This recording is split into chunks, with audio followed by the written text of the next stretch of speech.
En Oye Cali, Verde, que te quiero verde, con Miki Calero.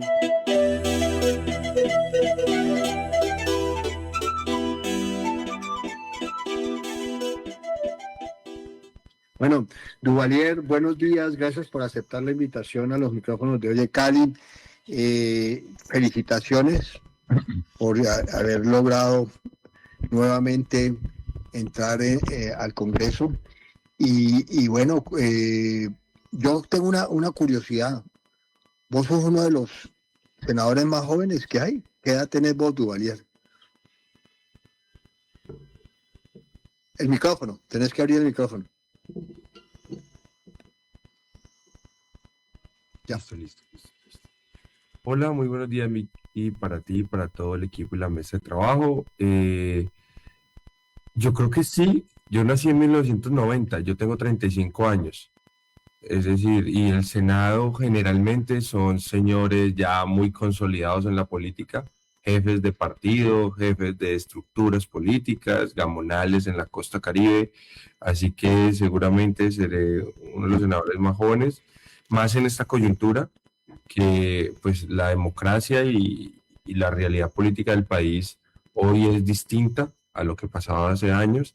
Hoy hay dos partidos hegemónicos con dos caudillos y pusieron listas cerradas, y eso ocupa casi el 40% del Congreso, y el resto son la composición de gamonales. Entonces no solo la edad, también la cualidad, digamos, de nuestra candidatura. Entonces pues no, soy una persona joven y me encanta hacerlo, y más en política, pero más con la responsabilidad que lo hago. Duvalier, yo escuché... Un saludo al director, a Mario Fernando, que está también, y a Fernando, quedó conectados. Gracias. Yo escuché algunos de los debates que diste vos en el Congreso pasado, y pues te has caracterizado por decir así, como dice el dicho, no tener pelos en la lengua. Eso es muy bien, eso se requiere mucho. ¿Cómo ves vos cómo quedó configurado la bancada vallecaucana? Y yo sé que ustedes han tenido conversaciones.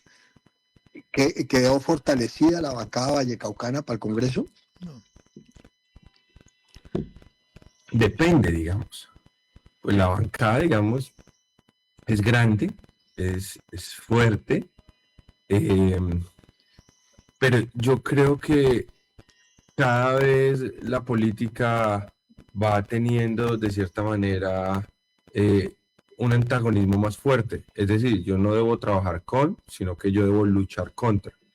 Y creo que eso puede afectarnos en términos de los proyectos comunes. En el Valle del Cauca se ve la realidad del país de manera palpable. El pacto histórico liderado por el presidente Petro, y se ve el Centro Democrático y los partidos más de derecha, de política tradicional, que tienen básicamente gamonales, puestos y plata al otro lado. Y vuelvo a ser yo, como lo fui hace 4 años, digamos, en la bancada de Senado, la única voz, digamos, independiente, libre, allí. Así que, pues esperemos trabajar por los proyectos comunes. Yo creo que eso es lo más importante, y que al Valle le vaya bien. Y ojalá también hablar de otros proyectos. Nosotros llevamos 30 años hablando de los mismos. Cada bancada habla de los mismos, de la vía Mula Lolo Guerrero, del dragado a Buenaventura, de la doble calzada a Buenaventura. Es decir, cada 4 años hablamos de lo mismo. Yo creo que también el Valle pues tiene otros proyectos estratégicos de los que no se ha hablado. Por ejemplo, de la Petar Cañaveralejo para Cali, casi nadie habla, ni siquiera el alcalde. Y eso es bien importante. Vamos al grano, como dice el dermatólogo. Verde, que te quiero verde, es la sección que ya durante 20 años llevamos en el programa Oye Cali, que toca temas ambientales. Vos te has caracterizado, Duvalier, y por eso yo he sido tu seguidor, por tener una postura importante y unos aportes importantes en lo que tiene que ver con el medio ambiente y con el cuidado de los animales. Cuéntanos un poquitico más de esa pasión que tenés vos por cuidar los recursos naturales. Nosotros construimos una propuesta política, una visión de la sociedad. se llama La política de la felicidad, inspirada, digamos, en la idea de la polis de Aristóteles, en la idea de una sociedad que busque el bien común y a través de este la felicidad. ¿Cómo va a haber felicidad si los ríos están contaminados? Alguien que me lo explique. ¿Cómo va a haber felicidad si usted sale a la calle y tiene que ponerse un tapabocas porque la calidad del aire urbano no le permite respirar bien? Va, pregunta en Bogotá. Lo primero que le pasa a cualquier persona cuando va de otra ciudad a trabajar a Bogotá es que se enferma, porque Bogotá tiene muy mala calidad del aire y se ve en la mañana. ¿Cómo va a vivir uno con bienestar si tiene una sociedad que no valora sus árboles, su biodiversidad, que no valora el canto de los pájaros hasta ahora en la mañana? Y eso está de forma transversal en el proyecto. Es decir, es muy importante las relaciones de confianza en la política de la felicidad de la sociedad, la comunión, no solo la familia en la visión tradicional, es muy importante la salud, muy importante la educación, la convivencia. Pero si no entendemos que lo que nos une a todos es este espacio vital, entonces está transversal. Como si educo para todo, incluido el medio ambiente. Si hablo con otros, entiendo el entorno. Y por eso he legislado de esa manera también en el Congreso. Felipe en Jamundí gobernó de esa manera. Nosotros sustituimos todos los vehículos de tracción animal. No porque la ley no lo pidiera, es porque es parte de la filosofía. Limpiamos todos nuestros canales. Nunca se inundaba porque siempre estábamos limpiando, haciendo cultura ciudadana. Nosotros hicimos muchos proyectos de bienestar animal, la primera unidad de bienestar animal y fauna, que la fauna nadie la atiende, todo el mundo atiende a los animales domésticos. Y ahora en el Congreso hice proyectos muy bonitos.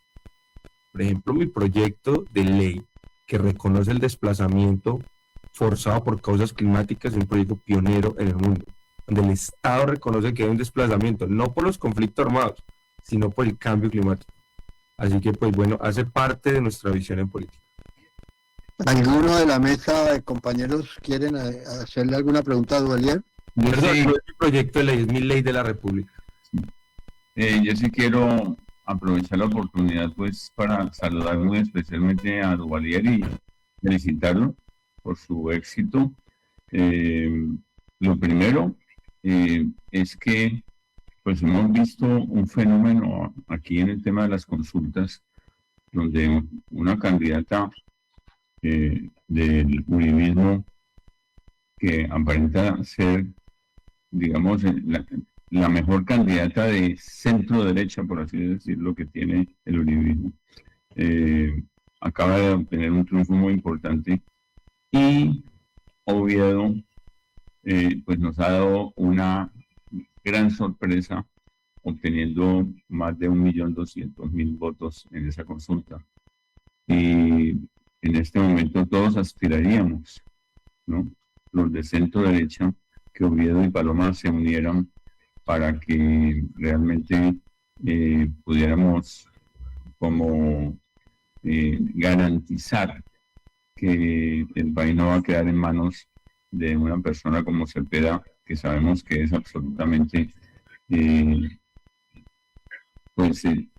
izquierdista en el extremo, absolutamente comunista, que quiere que todo se estatice, que el Estado maneje todo y que tiene una visión pues muy diferente y demasiado extrema hacia la izquierda.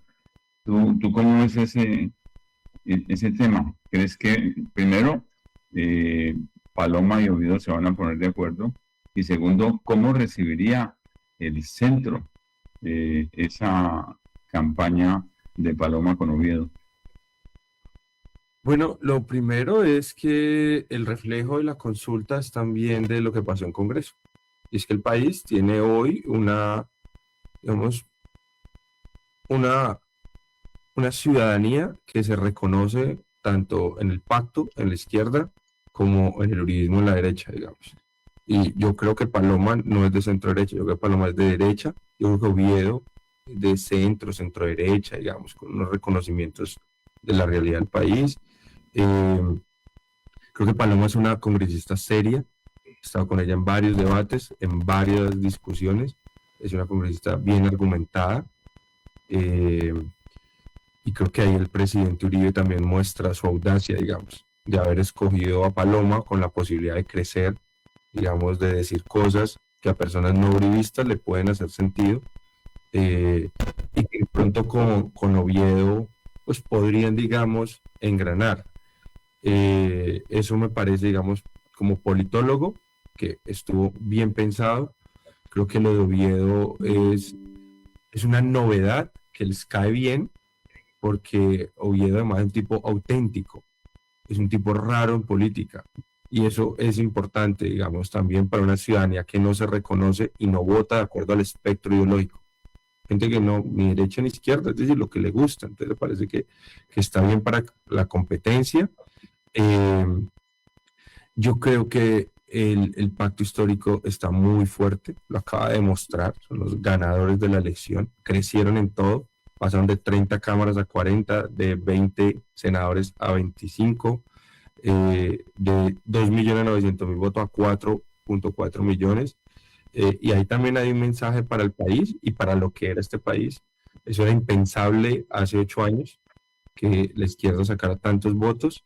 Entonces, pues hay que esperar a ver cómo se desenvuelve. Yo no estaba pendiente de las propuestas, yo tenía una candidatura al frente, yo la verdad no estaba pendiente ni me metí con ninguna candidatura. La persona que yo más he hablado es con Maurice Armitage, como de amigos, de conversar. Él ha conversado con otros candidatos. Yo soy de centro izquierda, yo no soy de centro.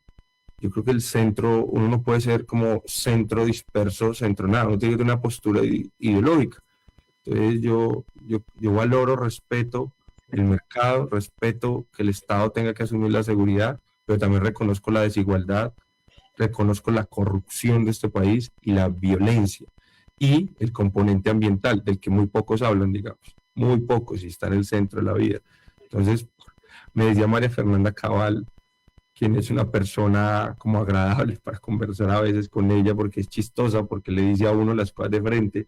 Me dice, es que ustedes los mamertos son esos que ambientales, que abrazando árboles, lo que hay que hacer es industrializar y prender las chimeneas. Y yo, y después la plata de la chimenea te la gastas en salud, porque pues hay que hacer integral el desarrollo.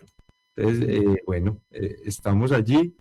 Yo sí creo que hay que entender el país como se administraba de espaldas a una parte de los colombianos que no sentían que nunca tenían gobierno en materia social.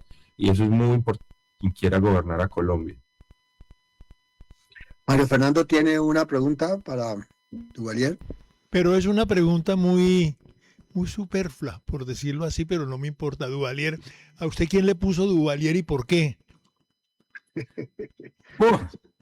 Esa no es una pregunta superflua, la pregunta de fondo y muy importante es mi historia, porque yo tengo un nombre muy poco común y además relacionado con una persona en Haití pues que hizo mucho daño. Entonces, yo vengo de una familia muy campesina. Mi mamá quería tener un hijo varón y tenía 4 hijas. Y resulta que donde yo vivía había mucha violencia, mucho paramilitarismo en la vía hacia Urabá. Y mi mamá estaba muy preocupada porque la forma en que se mataba, finalizando los 80 y los 90, era que se subían a las chivas con un listado y preguntaban, ¿quién es? No sé, Horacio. Y habían 3 Horacios y bajaban uno y lo asesinaban y terminaban asesinando muchos homónimos. Entonces mi mamá, porque yo era el sueño de tener un hijo varón, el quinto, yo soy el menor, buscó un nombre que no tuviera tocayo y encontró Duvalier. Y entonces puso Duvalier. Y ella le dijo, sí, ese es, nadie se llama Duvalier, nadie lo va a confundir, así cuido a mi muchacho, sin saber que era el nombre por allá de un dictador en Haití. Entonces, pues ahí salió el nombre. Es una explicación, pues, por la violencia de este país y también porque mi mamá, pues, es muy creativa. Duvalier, ¿y no le han aparecido tocayos? Por ahí hay, ¿Sí? por ahí a veces en redes sociales me escriben, hola tocayo Duvalier y tal, por ahí hay muy pocos, y en política menos además, pero bueno, yo creo que el nombre también le da carácter a uno, ¿no? Claro, lógico, por eso le hago la pregunta. Duvalier, perdón, Mario. Menos mal, Mario Fernando no lo combinó, porque donde le ponga a Duvalier otro nombre que lo acompañe, ahí sí me aniquiló. Pero es Tengo otra nombre pregunta para Duvalier. pero es nombre combinado. No, ¿No? donde me lo combine, no, solo Duvalier, ahí acertó muy bien. Imagínese que le hubieran puesto a usted Álvaro Duvalier. No, Brian Duvalier, no. Yo tengo otra Bueno, pregunta para Duvalier que tiene que ver con el medio ambiente. ¿Se la puedo hacer? sí, sí, claro. Duvalier, cuando se construyó la represa de la Salvajina, ¿no? Esa represa se construyó especialmente para regular las aguas del río Cauca, porque el Valle del Cauca pertenecía a unas zonas totalmente inundables. O sea, el Valle del Cauca, antes del año 85, de 1985, ¿no? Cuando ya se inauguró la represa, se inundaba cada año, ¿no? Y se perdían cultivos, e incluso había muchos municipios ribereños al lado del río Cauca que todavía existen, ¿no? Y que se han desarrollado, que se inundaba la mitad del municipio porque el río se... Entonces se hizo ese gran proyecto de la Salvajina para regular las aguas de la Salvajina, del valle geográfico del río Cauca. Y infortunadamente cuando se construyó la represa, ¿no? No terminaron de construir, no sé si usted lo sabe, el rebosadero de la represa. Y esa es la hora, ¿no? Después de que han pasado tantos años, en que no se ha terminado de construir ese rebosadero. ¿Por qué razón? ¿No? Primero, porque se acabaron los recursos en ese momento. Porque uno de los túneles de la represa, el túnel de fondo, se derrumbó y tuvieron que meterle 50 millones de pesos, de dólares más a esa construcción de ese túnel. Pero cuando ensayaron la represa en el año 85, ¿no? Que mandaron el agua por el rebosadero, se dieron cuenta de que en media hora esa gran caída de agua había abierto un boquerón gigantesco al lado de la casa de máquinas, ¿no? de la represa de la Salvajina, y que nunca, si no se hacía la terminación del rebosadero, que es la zona de amortiguación de las aguas del rebosadero, para que lleguen al río Cauca de nuevo, entonces no podían nunca llevar la represa. Eso hace que la represa nunca puede llegar a la parte alta, ¿no? Como sucedió ahorita en Córdoba con Urrá, pero con el problema ambiental que se nos vino encima, ¿no? El problema climático, la posibilidad de que sea mucho más la cantidad de agua que llegue a la represa, ¿no? Que la que se pueda sacar por las turbinas y por el túnel de fondo, hará que la represa se llene totalmente y se vaya el agua por el rebosadero. Y en ese momento corremos el riesgo de que no solamente se destruye la casa de máquinas, sino que se caiga la represa. Y eso lo dejó un ingeniero que fue el director de la construcción de la Salvajina, ¿no? El doctor Jaime Silla, en un documento.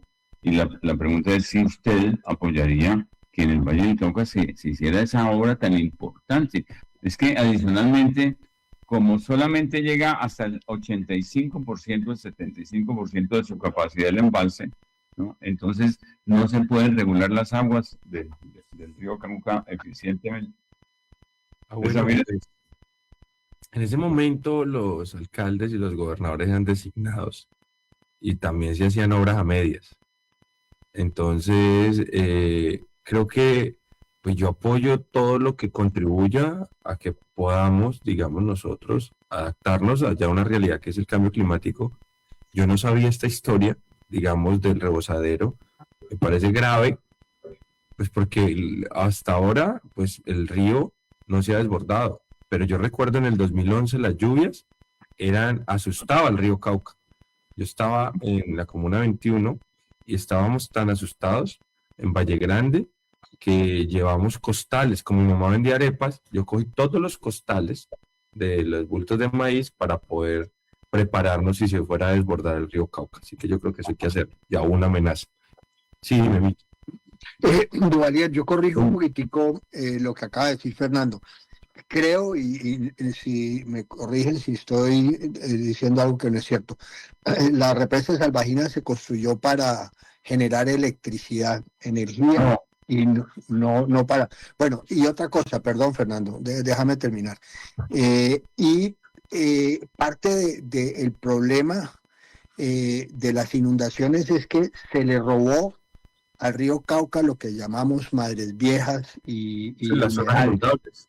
Eran zonas inundables, entonces ahí hubo un mal diseño de las poblaciones al lado del río, y la industria azucarera se apropió de muchas de las tierras que pertenecían al río, como humedales y Madres Viejas. Esa es una de las razones por las cuales se canalizó prácticamente el río Cauca, se hicieron diques y cosas para contenerlo, y claro, cuando llueve y no coge una velocidad gigantesca y rompe todo eso, inunda lo que ya le pertenecía al río. Entonces, aclaremos eso un poquitico, que parte de las zonas que se inundan eran propiedad de las aguas del río, y lo que vos estabas diciendo, todo corre transversalmente por la parte ambiental. Adelante, Duvalier. Sí, digamos, esa es la otra discusión, digamos, y es como nosotros invadimos, digamos, los lugares que naturalmente ha ocupado el agua, y empezamos a secar humedales y a rellenarlos de escombros. Pasa en la ciudad, pasa mucho, para después habitarlos, y el hombre pues ha solucionado de una forma práctica y a veces poco inteligente, y es la canalización. Y ahí vemos como en Uñagato se rompe el dique y se vuelve el agua y no pregunta, inunda todo, y eso es un problema que tenemos hoy en la costa Caribe, en Córdoba, y es grave. Duvalier, de todas maneras, yo le voy a hacer llegar el documento que dejó el ingeniero Guillermo Regalado Hammerle, ¿no? Para que usted lo mire, porque el propósito de la salvajina no fue generar energía. Ese fue un propósito secundario. El propósito de la salvajina era regular las aguas del río Cauca, ¿no? En el valle geográfico del río Cauca, Sí, ¿no? Y obviamente eso incluía pues la estructuración de diques, etcétera, pero sí se respetaban totalmente las zonas inundables. Bueno, yo creo que cuando uno aterriza en Cali, ve y vuela por el Valle del Cauca, pues que realmente todo el diseño de canalización de los ríos de Cali y del río Cauca era aprovechar mejor el uso de la tierra, era poder sembrar hasta el borde del Jarillón. Esa es la verdad, digamos. Y bueno, pues digamos, eso es parte de los problemas que tenemos hoy. Nosotros nos tenemos que adaptar, convivir y corregir en muchos casos, porque además cuestan millones de pesos, miles y miles y miles y miles de millones de pesos. Los problemas ambientales no son baratos, porque no hemos sido capaces de tener una relación distinta. Entonces, bueno, ahí vamos. Yo por eso promuevo la bicicleta, para que tengamos una relación distinta con la ciudad. No es lo mismo vivir la ciudad en una bicicleta que en un vehículo. Y Cali, pues ahí en eso ha ido avanzando, y a mí me alegra mucho. Cuando yo empecé a hablar de la bicicleta me decían loco, y vea, ahí ya hay cientos y cientos de personas que prefieren la bicicleta, dice eléctrica, pero que prefieren la bicicleta. Bueno, Duvalier, creo que ha sido una entrevista muy interesante. Sabes que contás conmigo, Duvalier. Yo seguiré en mi lucha, si se puede decir, por recuperar la cordura ambiental de la especie humana. Y bueno, gracias a vos por haber aceptado la invitación, y mucha suerte, Duvalier. De verdad que los ambientalistas estamos con vos. Muchas gracias por la invitación. Creo que es la primera entrevista que hago como senador electo, así que pues muchas gracias. Solo que a mí, debo confesarlo, a mí una persona que me diga que votó por mí me merece todo lo que me pida. Entonces Miki me dijo, no, una entrevista y tal, y yo no dormí sino como 4 horas porque hay que cuidar votos. Pero eso le ha dicho a todos los candidatos. Entonces yo creo en la ética de la gente. Yo creo que la gente, nuestro amigo personal. Y además yo estaba en la casa de Miki y yo sé que es así, porque él vive en el barrio más verde de Cali. No sé si todavía vive en el Lido, pero el Lido es de los... Yo ahora paso mucho, bajo por la 44, por la 42, luego cojo la 44. Y yo digo, Dios mío, si los caleños miraran un momentico hacia arriba y vieran estos barrios con túneles verdes, apreciarían mucho más lo que somos como ciudad y cómo nos envidian además. quienes vienen acá y ven estos barrios donde hay familias y árboles, y familias de árboles además. Así que, pues no, pues yo sé que Miki votó por mí porque él me dijo que votó por mí. Yo creo en la gente como la gente cree en Además él. le mandé la foto Ah, del ¿verdad? tarjetón. Sí, no, entonces, muchas O sea, gracias. Santi, Quiero contarte, como este espacio es ambiental, tengo un proyecto de ley que va para segundo debate en Senado, un proyecto brutal, porque todo el mundo tiene, digamos, hoy ya una valoración del agua, pero hay un componente que es el matrimonio del agua y es el suelo, la calidad del suelo, y casi nadie habla del suelo. Entonces tengo un proyecto de ley para que el Estado, la institucionalidad y regular ciertas prácticas dañinas. Por ejemplo, cuando tú haces quemas a nivel industrial, como las de la caña, estás matando el patrimonio, que es las propiedades de la tierra. Entonces, por ejemplo, tengo ese proyecto que es espectacular, porque nadie cuida el suelo. Es como, no, ahí está, eso es tierra. Pero la tierra, no es, si no se cuida, se pierde su calidad para poder sembrar y termina echándole Bueno. fertilizante. Lo que no hace conciencia el terrateniente es que si quemas, matas tu riqueza, porque un suelo erosionado no vale nada. Entonces tengo un proyecto de ley espectacular sobre suelos protegidos. Nuestro amigo Andrés entró. Muchas gracias. Duvalier, tengo- yo soy agricultor y estoy totalmente de acuerdo con usted. Gracias. Escuché de agricultores. Sí. Me dijeron, además es un absurdo capitalista. Tu suelo, tu tierra es tu propiedad, tu patrimonio. Si no lo cuidas, después esa tierra tienes que, para hacerla productiva, tienes que invertirle un montón. Totalmente de acuerdo. ¿Nos podemos poner de acuerdo? Sí, Y señor. cuidamos el suelo. Claro. Pues suelos protegidos, les Si aviso. no cuando ya pensemos les igual, diga. nos podemos poner de acuerdo. Gracias. Chao, bueno, chao. Duvalier, muchas gracias. Suerte. Gracias. Y gracias a Miki Calero por tener estos Gracias, acercamientos Miki. con personas que tienen sus propias opiniones.